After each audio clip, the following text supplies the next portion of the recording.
El Ministerio Apostólico de Enseñanza y Predicación Rema Internacional presenta hoy al Reverendo Fernando García Sotomayor con la proclamación de las buenas nuevas de Dios para tu vida. El mensaje de ayer, el mensaje de hoy y el mensaje para la eternidad a los que tienen hambre y sed de la palabra de Dios. Un querigma de Dios para el que oiga, el que tiene oídos para oír.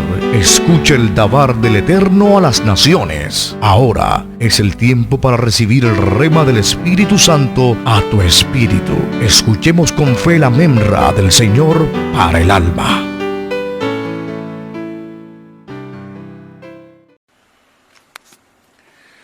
La bendición de Dios les esté alcanzando a todos y a cada uno de ustedes. Su gracia, su misericordia, su paz, su amor eterno les estén rodeando a cada uno de ustedes, a sus queridas familias y a todos aquellos que están llamados al ministerio y están rodeados de un equipo de colaboradores. A todos que esta bendición les alcance.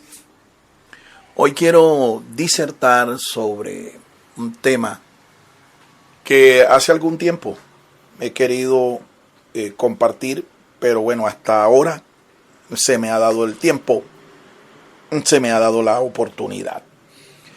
La reflexión la he titulado La señal del séptimo día. La señal del séptimo día. Y para eso voy a pedirle a mi esposa que nos lea el pasaje bíblico en el cual quiero basar esta reflexión. Está en el libro de Génesis, capítulo 2, versos 1 al 3. Escuchemos con atención cómo dice la palabra de Dios. Génesis, capítulo 2, versos 1 al 3. Fueron pues acabados los cielos y la tierra, y todo el ejército de ellos. Y acabó Dios en el día séptimo la obra que hizo, y reposó el día séptimo de toda la obra que hizo.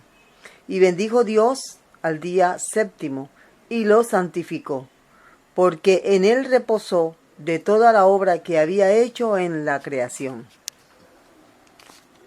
Muy bien. Oro al Señor para que su Espíritu Santo nos esté iluminando el entendimiento para recibir esta palabra y que no sea palabra venida de la reflexión de una mente humana, sino venida directamente de la mente de Dios. Esa es mi oración, ese es mi deseo. Que el Espíritu Santo nos esté iluminando, nos esté dando inteligencia espiritual. Bien, reitero el título que le he dado a esta reflexión, la señal del séptimo día. Es evidente que la interpretación de lo que significa el séptimo día de la creación ha dividido a sectores de la iglesia cristiana hasta el día de hoy. Es así como la iglesia adventista se hace llamar Iglesia Adventista del Séptimo Día, porque para ellos el séptimo día es un día que marca una distinción entre los días de la semana y obviamente marca una distinción en todos aquellos que somos hijos de Dios y que hacemos parte de su iglesia universal. La iglesia adventista del séptimo día y su profeta Elena de White, supuestamente ella tuvo una visión en la que Dios le mostró en un cofre, en una especie de cofre, le mostró los rollos de la Torá y específicamente el capítulo 20 del libro de Éxodo, en donde la palabra de Dios la ley mosaica daba al séptimo día un carácter sagrado, ¿sí? Y un carácter distintivo. Un carácter sagrado, un carácter distintivo. Ella dice de que se le iluminó ese pasaje. Literalmente, cuando ella dice que se le iluminó, es que el texto se encendió, se alumbró el texto por sí mismo.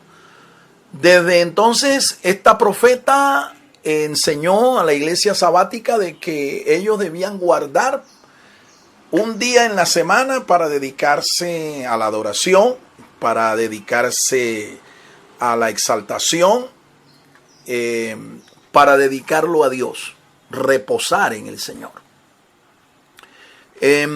Cosa que hasta el día de hoy la iglesia adventista hace. Ellos no guardan, ellos no se congregan colectivamente el día domingo, como las demás iglesias cristianas evangélicas, porque consideran que el día en que la iglesia debe reunirse es el día séptimo, es el Shabbat, es el día de reposo, según las escrituras. Bueno, hasta el día de hoy nosotros vemos eso en la iglesia adventista del séptimo día. No así las iglesias cristianas evangélicas, en su mayoría, que guardamos el día domingo. El día domingo. Ahora, es un pecado no guardar el séptimo día, como dice la profeta Elena de White. Es un pecado guardar el domingo y no el séptimo día, el Shabbat, el día séptimo. Esa es una buena pregunta que cada creyente debería tener la respuesta. San Pablo escribe en su carta a los Romanos, en el capítulo 14, que nosotros no debemos juzgar a nadie porque guarda X día o Y día. Es más, en este capítulo 14 de Romanos, Pablo plantea una especie de tolerancia y dice la razón por la cual debemos ser tolerantes con aquellos hermanos que consideran guardar el Shabbat, el día séptimo, el sábado, y no el día domingo. Pablo plantea así este principio de tolerancia y dice la razón. Dice porque el que lo hace el día séptimo lo hace para el Señor, y el que lo hace el día primero de la semana lo hace también para el Señor. Así que nosotros no debemos juzgar a nadie. ¿Cuál es el principio que aquí se plantea? Además de la tolerancia. Bueno, que usted, independientemente de que usted sea un gentil o usted sea un judío, usted cada 7 días de la semana,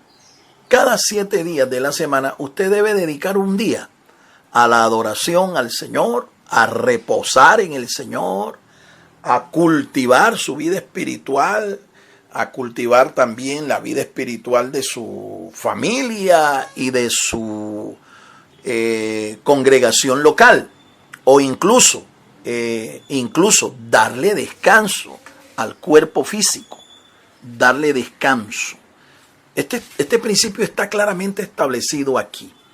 Entonces, cada quien juzgue lo que es conveniente, usted elabore su propia convicción y usted sea firme en eso, pero siempre con el propósito de agradar a Dios y no a los hombres, de agradar al Señor y no vivir conforme a una tradición. Bien, tenemos un texto aquí en Génesis, en el capítulo 2, los versos 1 al 3, que hemos tomado como la base de esta reflexión, para indicar que el día séptimo, el llamado Shabbat, el día séptimo es establecido por Dios como una señal.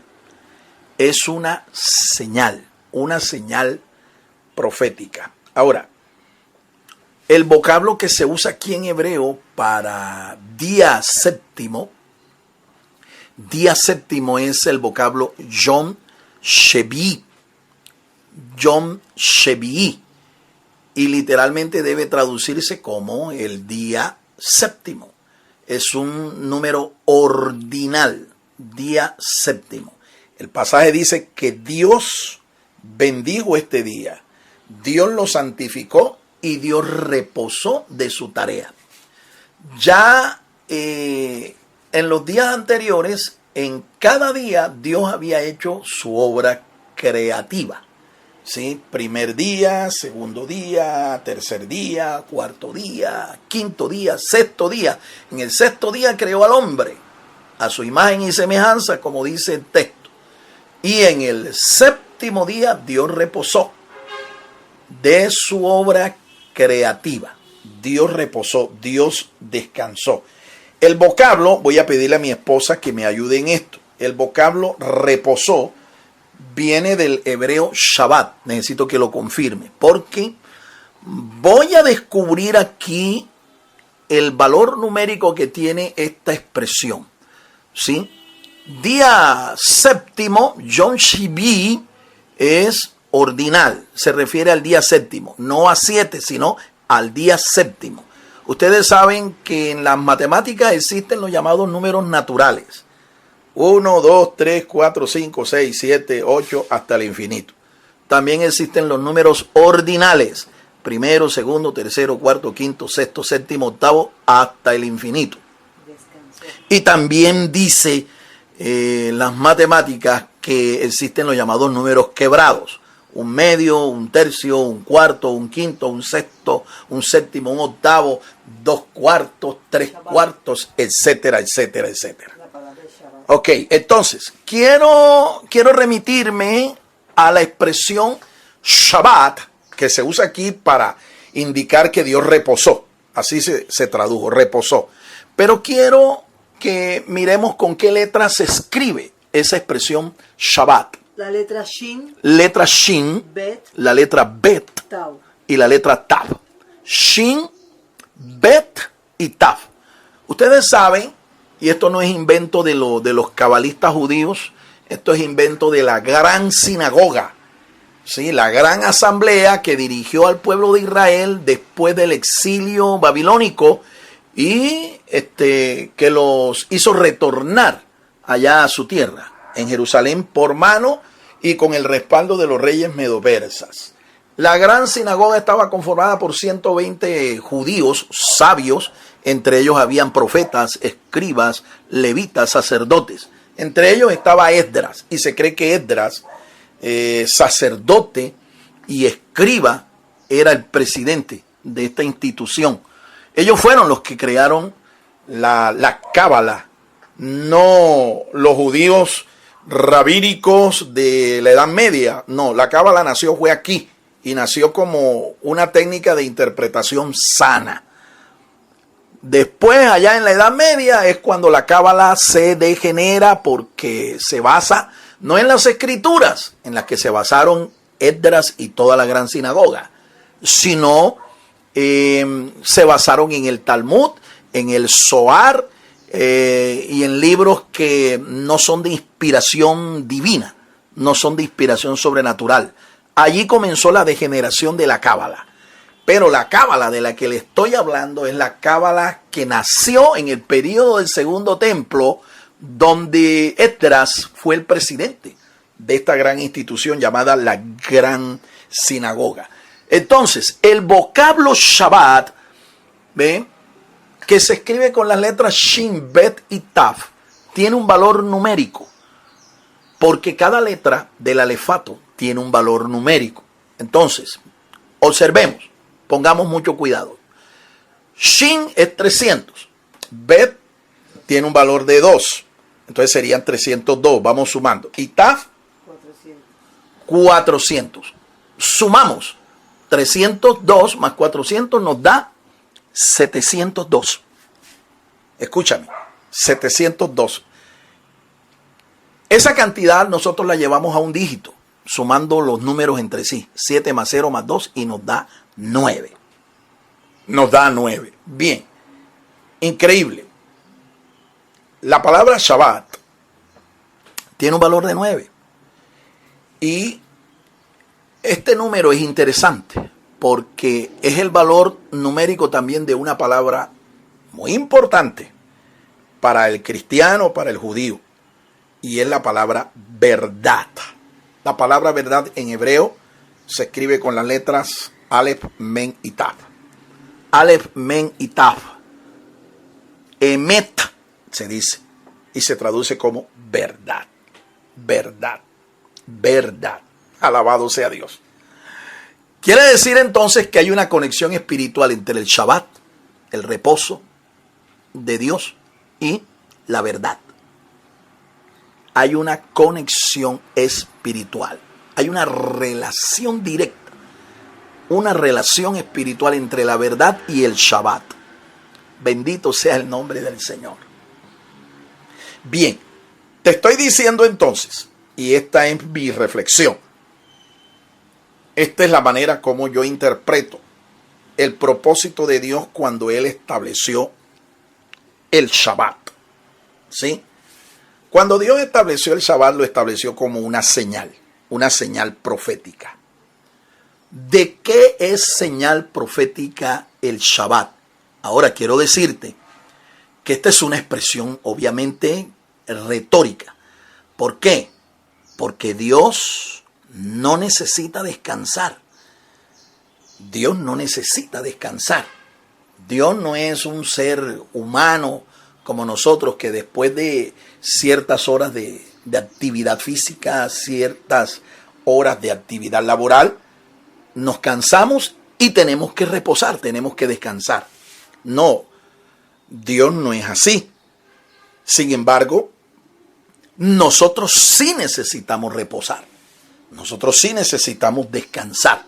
Pero este día de reposo séptimo, que ya expliqué que para algunos debería ser el séptimo día de la semana, para otros es el primer día de la semana. El principio aquí es que tú tienes que descansar, tienes que cultivar tu vida espiritual, tienes que buscar descanso espiritual en el Señor cada 7 días. El Shabbat entonces es una señal profética. ¿Y señal profética de qué? 3 cosas, 3 señales aquí. Número 1, el Shabbat es señal de la fiesta de los tabernáculos. Señal de la fiesta de los tabernáculos. Número 2, el Shabbat es señal profética de la dispensación del reino. Señal profética de la dispensación del reino. Esa es la segunda señal del Shabbat. Y la tercera señal profética del Shabbat es señal profética de aquellos que hemos descansado de nuestra vida pecaminosa en Jesucristo. Aquellos que hemos descansado de nuestra vida pecaminosa, aquellos que hemos soltado nuestra carga pecaminosa y se la hemos remitido a Cristo. De eso es señal el Shabbat. Me voy a enfocar entonces en darle significado a la primera señal. Dije que era señal de la fiesta de los tabernáculos. La fiesta de los tabernáculos es una fiesta interesante, es muy edificante y es una fiesta llena de mucho gozo. Fiesta de los tabernáculos es la última fiesta del calendario de festividades sagradas del Señor, no del calendario de fiestas judías, como algunos malinterpretan.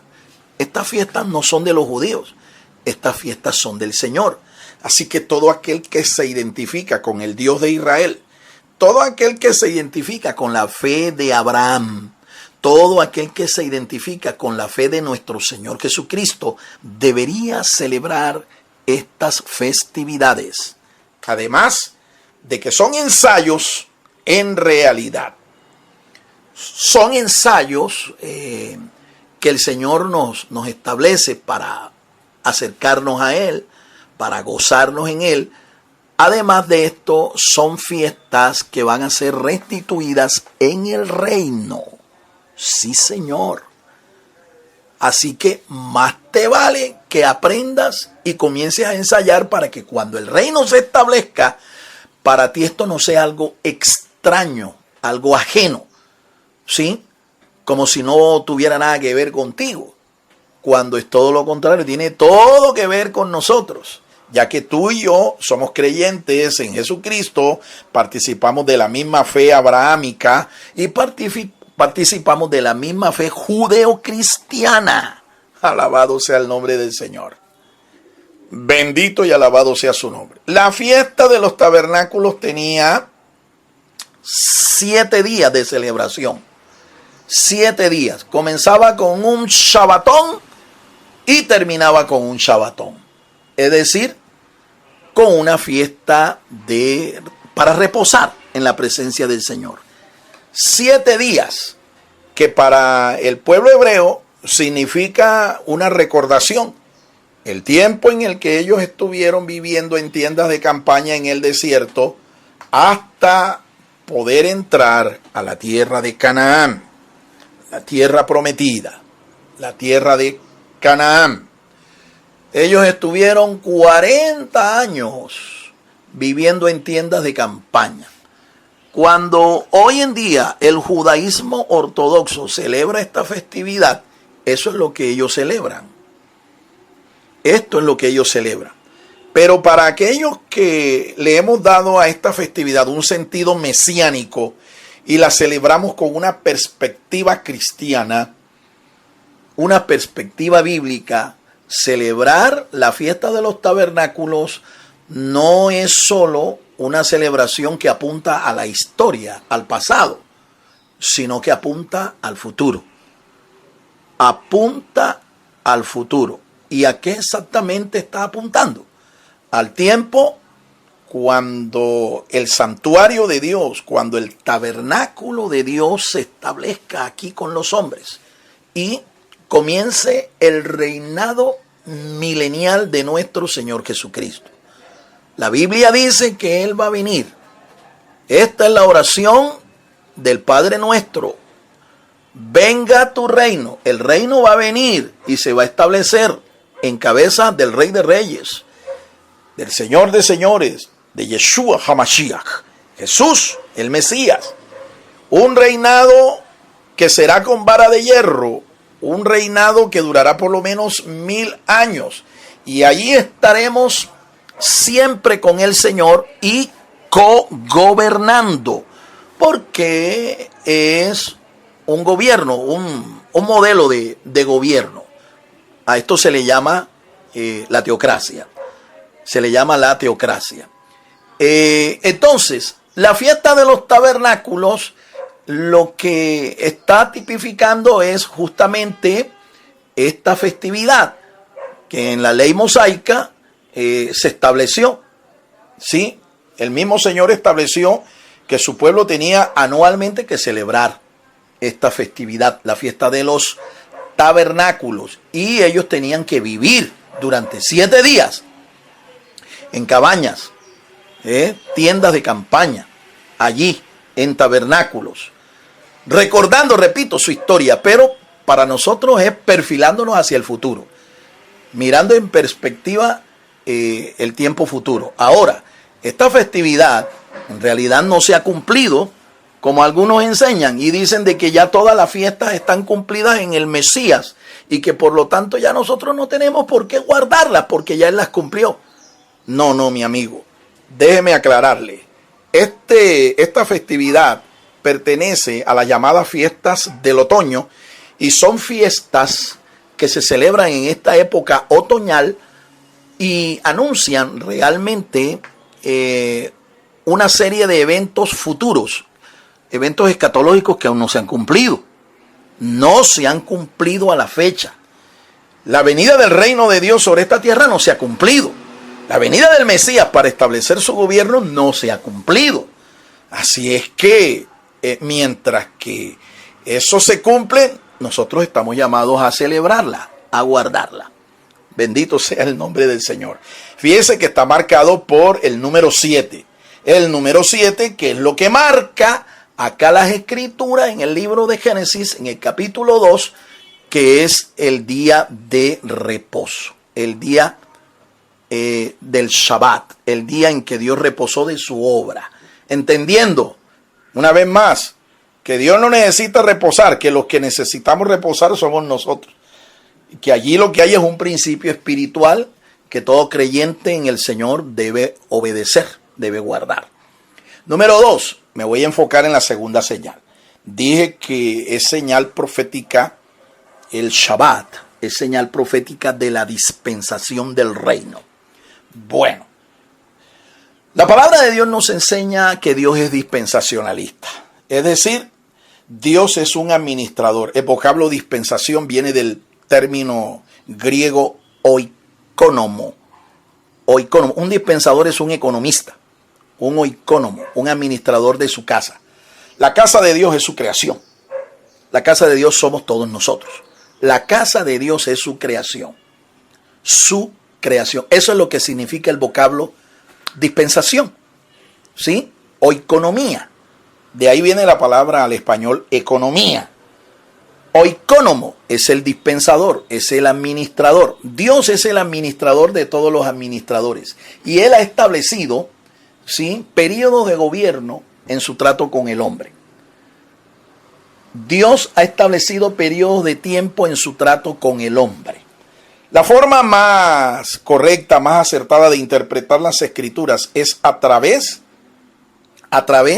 de este modelo teológico, ¿sí?, llamado el modelo dispensacional, que se basa en la interpretación histórica y gramatical del texto bíblico. Una dispensación entonces es un periodo de gobierno en el que Dios pone reglas de juego para tratar con la humanidad. Se conocen por lo menos 7 dispensaciones. 7 dispensaciones. Actualmente nosotros vivimos en la llamada dispensación de la gracia. Pero nos resta una última y séptima dispensación. ¿Sabe usted cuál es? La dispensación del reino. Sí, señor. Efectivamente. La dispensación del reino es la séptima. Por eso, una vez más, vemos aquí la relación, cómo se liga el 7, ¿verdad? El Shiví, 7 en hebreo, se asocia con la séptima dispensación, la dispensación del reino. Hay una disertación en nuestro canal que justamente está titulada así, la dispensación del reino. Le recomiendo que usted, para profundizar más en el sentido de lo que es la dispensación del reino, la séptima dispensación, usted la escuche. Búsquela así, la dispensación del reino, a nombre de este servidor, Fernando García Sotomayor. Es importante entonces que entendamos que Dios lo que tenía en mente cuando establece el séptimo día, ¿verdad? Tengamos en cuenta que Él era perfilándose hacia este tiempo. La perspectiva en la mente de Dios era que nosotros observáramos, ¿sí?, que va a haber un tiempo de por lo menos 1000 años en la que el Señor va a gobernar, va a reinar sobre la humanidad y va a colocar a su pueblo escogido, a su pueblo elegido como cabecera, como cabeza, como una nación principal entre todas las 70 naciones de la tierra que Él va a redimir. Así es. Increíble. Una de las costumbres tradicionales que se celebraba durante esta festividad era el ofrecimiento de 70 sacrificios, uno por cada nación de la tierra. ¿Dónde se hacía esto? En la fiesta de los tabernáculos. En la fiesta de los tabernáculos. Ahora le avanzo algo más. En Israel había una celebración que, aunque no era parte del calendario de fiestas sagradas, sin embargo, ellos la guardaban El mismo Señor Jesucristo la guardó según Juan capítulo 10 y es la llamada fiesta de la dedicación. Fiesta de la dedicación o fiesta de las luces. Fiesta de Hanukkah, así se dice en hebreo, la fiesta de Hanukkah. Fiesta de la dedicación. ¿Pero dedicación de qué? Bueno, la rededicación del templo de Jerusalén, que había sido profanado por un impío llamado Antíoco Epífanes IV. Eso se da en los tiempos antes de Cristo, unos 200 años antes de la era cristiana. Este personaje diabólico llamado Antíoco Epífanes IV profanó el templo. Pero una familia de sacerdotes, una familia de los hijos de Israel, se levantó en contra de Antíoco Epífanes y sus ejércitos, y Dios le dio la victoria de una manera sobrenatural. Para conmemorar esta victoria, ellos limpiaron el templo, lo purificaron y lo volvieron a consagrar en una fiesta. Y ordenaron a todo Israel que guardaran esta festividad. Así que desde unos 200 años antes de la era cristiana, el pueblo del Señor guarda la fiesta de las luces para recordar la independencia de este emperador, este rey pagano que quería helenizar al pueblo judío, al pueblo de Dios. Ellos no lo hicieron. Y para celebrar, obviamente, la dedicación del templo del Señor para la gloria del Señor. Bien, esta festividad es relacionada también con la fiesta de los tabernáculos. Es más, en Israel se considera que fiesta de luces es una segunda fiesta de tabernáculos. Bendito y alabado sea el nombre del Señor. ¿Y cuáles son los elementos principales que tienen una verdad espiritual en esta celebración de las luces? Son tres. ¿Sí? El tabernáculo en sí es una figura, ¿verdad? El templo es una figura, ¿verdad?, del tabernáculo de Dios con los hombres, ¿sí?, que va a descender del cielo de Dios en el reino milenial. Allí va a descender. También tenemos aquí un símbolo en la misma menorá que se encendía a base de aceite y ella daba luz. Ahí tenemos un símbolo interesante. El mismo Señor Jesucristo está representado aquí en esta menorá, ¿verdad? Porque Él es la luz de los hombres. Él lo dijo claro: yo soy la luz del mundo. Que me sigue no andará en tinieblas, sino que tendrá la luz de la vida. Y la vela central, que en arameo se dice shamash, ¿sí?, era la vela de la cual se procedía para encender las demás velas. Eso es para dar a entender que nosotros tenemos luz, es gracias al Señor. Él es la vela siervo, la vela shamash. Él está representado allí. Y de su luz, nosotros también somos iluminados. Bendito sea el Señor. Hay un tercer símbolo que es propiamente la luz. ¿Sí? La luz. Y como hemos dicho, es que Yeshua, nuestro Señor, es la luz del mundo. Igual nosotros también somos llamados a hacer luz, a proyectar su luz, a reflejar su luz a este mundo. Y hay un símbolo más, propiamente es el aceite, ¿sí? El aceite, que es un símbolo del Espíritu Santo. Un símbolo de la presencia, el poder, la unción del Espíritu Santo. Entonces, por eso es que hay una relación entre tabernáculos y la fiesta de las luces. Nuestro Señor Jesucristo la guardó. Así es que igual nosotros, no sería ningún pecado que nosotros, en vez de guardar una tradición pagana, ¿verdad?, como la guarda el mundo, celebrando en el mes de diciembre el nacimiento del Señor, cosa que no podemos realmente corroborar bíblicamente que esto fuera así, nosotros deberíamos identificarnos con estos símbolos, porque son propiamente símbolos que representan verdades espirituales, que representan, como usted puede ver, al mismo Cristo, que representan al Señor, que representan a la iglesia, porque en la menorá también vemos una representación espiritual de la iglesia del Señor Jesucristo. Bien, voy a ir entonces al tercer punto que nos habla de lo que proféticamente señala el Shabbat. El Shabbat señala nuestro reposo, nuestro descanso espiritual en Yeshua, en el Señor. Nuestro reposo espiritual. ¿Reposo de qué? De la carga pecaminosa que estaba sobre nosotros, sobre nuestros hombros. Nuestro Señor Jesucristo dijo: venid a mí todos los que estáis trabajados y cargados, y yo os haré reposar. Yo os haré descansar. La carta a los Hebreos enseña que el Shabbat que estableció Josué cuando conquistó la tierra de Canaán y la repartió entre el pueblo, ese reposo no era el que Dios había profetizado para su pueblo.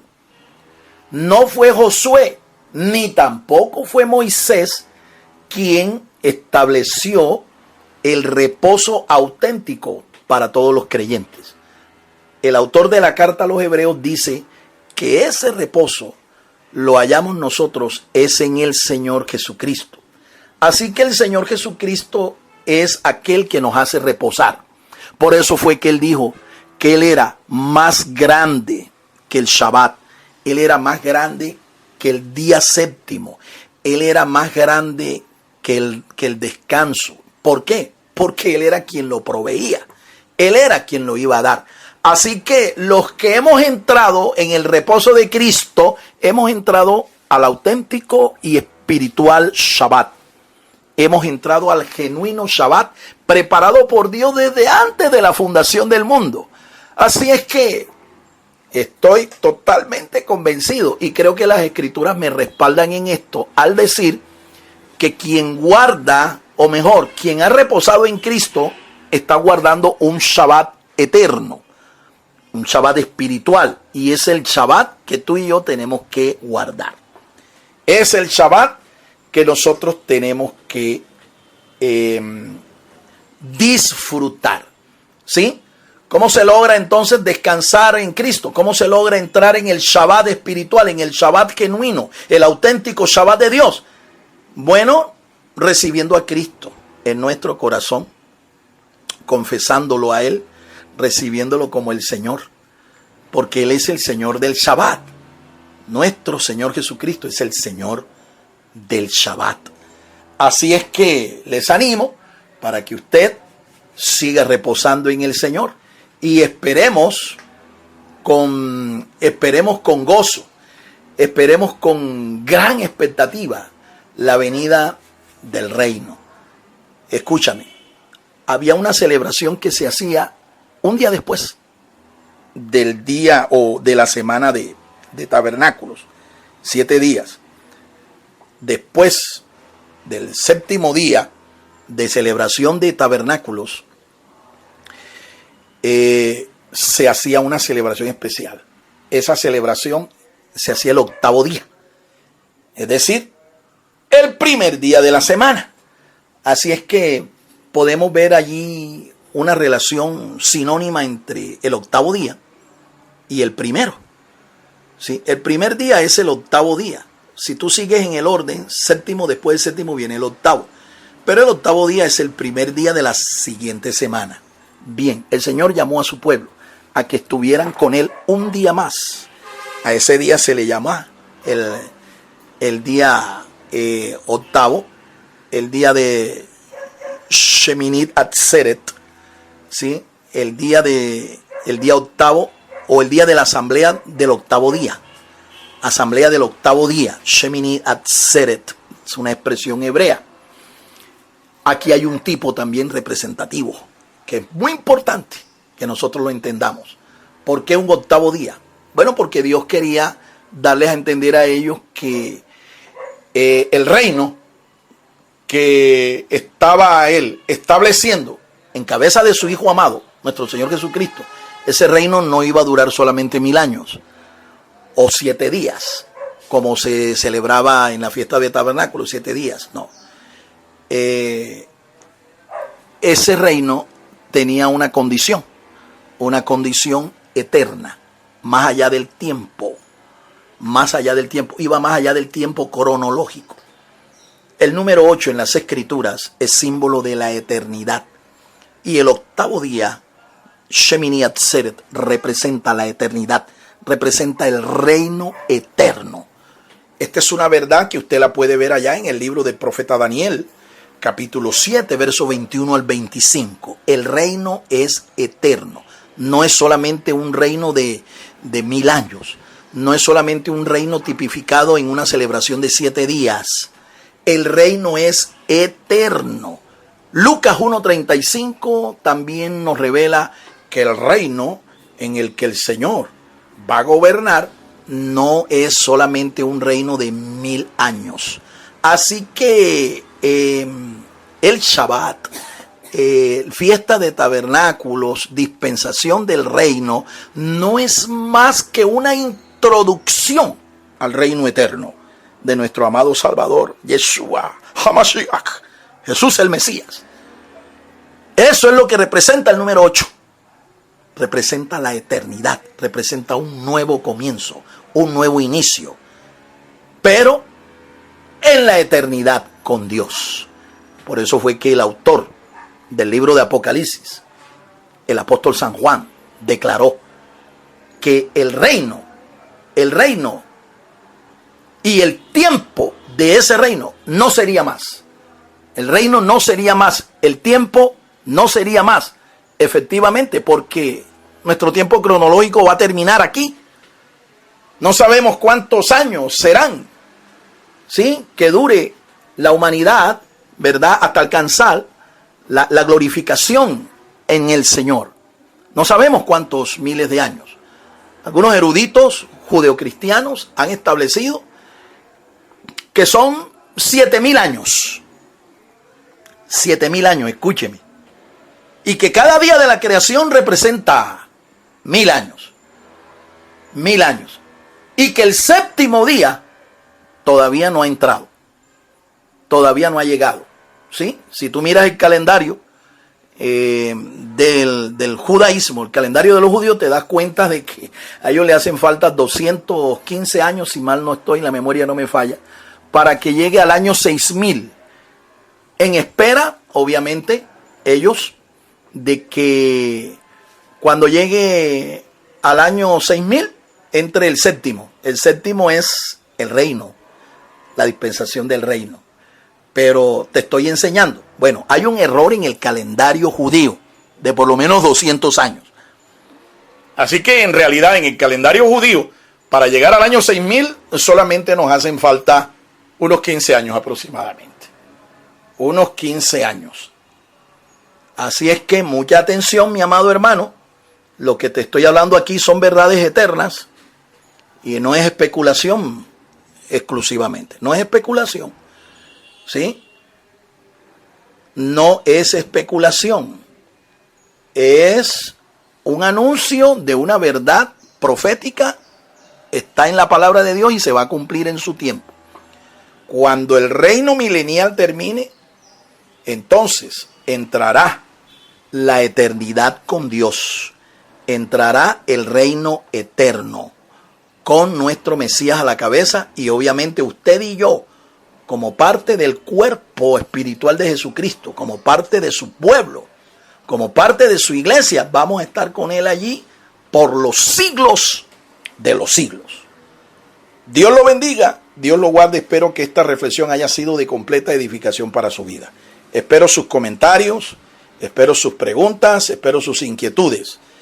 Aquí por este mismo medio, por nuestro WhatsApp, o también pues puede hacerlo a través de nuestra línea telefónica. Que la paz de Dios, la gracia de Dios, la misericordia de Dios sea con cada uno de ustedes. Hasta entonces.